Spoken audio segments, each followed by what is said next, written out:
Sergeant Kevin Mintz here, CHP San Diego. All right, and what do we got here tonight?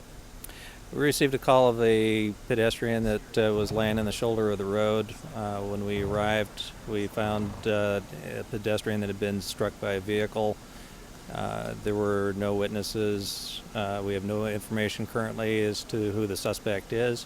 If you have any information, we'd appreciate you calling the California Highway Patrol. How long do you expect the road to be closed?